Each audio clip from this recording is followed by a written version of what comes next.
Welcome back, everybody, to A&M Reviews. It's Muhammad and Adrian. We're here to review the movie The Devil All the Time, which is a Netflix original film. Now, this movie is pretty long. It's rated R. It gets very brutal at times, but I would say that there's not much of a story that you can really get behind, like that you can really follow. Basically, we're kind of following behind Tom Holland's character, Arvin, as he goes from a child all the way to adulthood and how he's affected by the town that he lives in. But what did you get from The Devil All the Time? Yeah, I think it is kind of hard. I think the first 30, 45 minutes to really figure out whose story we're actually listening to. It kind of gave me vibes of DiCaprio. Oh, Once Upon a Time in Hollywood? Yes, in Hollywood. It gave me some of those vibes with telling such a long, broad story, except this was even more loosely put together, I feel like, which was odd because it was a singular storyline. It was just hard to figure that out because we see the father's background and upbringing, then we get to Tom Holland's character and what kind of makes him who he is, the side characters of his stepsister, and how it all kind of intertwines, and the stepsister's father and his storyline and how it all kind of ties back in.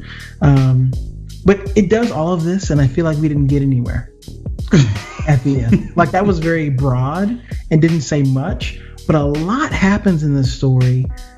And it doesn't really feel like much happened at the end, which is so weird because 2 hours of your life are gone.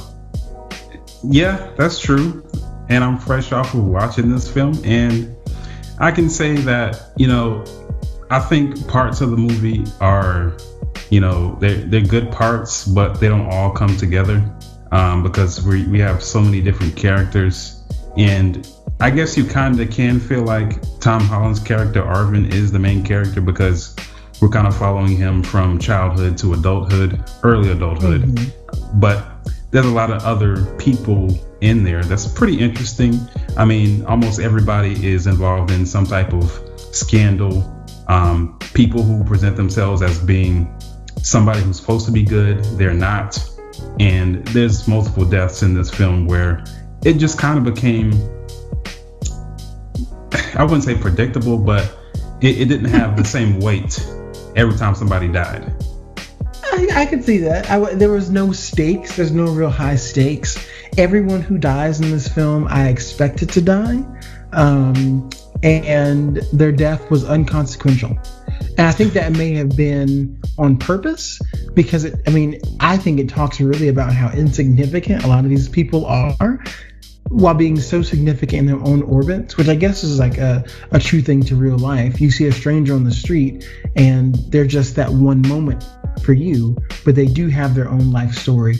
And I feel like this movie did a good job of taking those people you meet once and going way deep into their lives.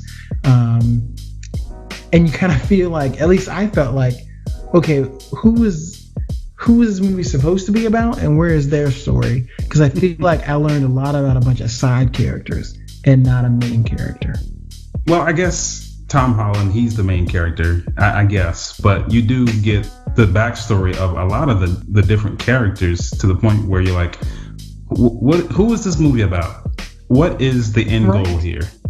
What is the end goal?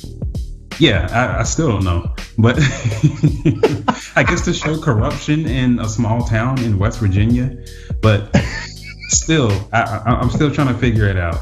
But in Once Upon a Time in Hollywood, yeah, there's a straightforward story for the most part, but there's a lot of boring parts where nothing is happening. And in this one, I felt like there was always something happening. You just didn't know if it was relevant or not. No, not at all. Because I'm like, okay. So let's take one of the side stories. I guess starting with the father, and you have a character who is from a dirt poor family, grows up, goes into the military. He's drafted to fight in war. I think it's World War II. And he comes home. He meets a waitress that he thinks is kind of cute, marries that waitress, and moves out to the middle of the woods. And has his little family. His son, who's kind of a runt, who's Tom Holland, grows up to be Tom Holland. And the mom gets sick. He has a existential crisis and starts sacrificing dogs, or just one dog. And it's parallel to this crucifix he found while in war of one of the soldiers. And it's just a weird thing. It's like that's how he found God. It was the most terrifying moment of his life, but he found significance in that and chose to recreate that crucifix in his backyard where he prayed very roughly with his son. Slap him upside the head. Come on, boy. Praying hard enough. I'm praying, Paul. Yeah, they're all country. Don't you feel it? It was very uncomfortable. Yeah, and he does that. Also, at this moment, the wife of so this is Bill Skarsgård, the father of Tom Holland. His wife, she's come down with cancer, and he's praying to God and like don't take her and everything. But then he uses the dog as a sacrifice, and young Tom Holland, he's like, no, don't sacrifice my dog. What'd you do? Bring him back. And their mother still ends up dying. And then that's when the father, I guess he couldn't take it anymore, and he commits suicide. Right. So he commits Tom suicide Holland there. is left on his own. Right. Now we described that about less than 5 minutes. That's about 30-45 minutes of this film. Yeah, I was wondering, like, exaggerating, but it was a while. Yeah, it was a while. But I was wondering, like, when are we gonna get to like the meat of this movie? Like the people that I came here for, the superhero people that I watch all the time. Robert Pattinson and Tom Holland, especially Robert Pattinson's character, much slower time getting to his character. Thanks for watching. And if you would like to be featured on our podcast, make sure to click the link in the description.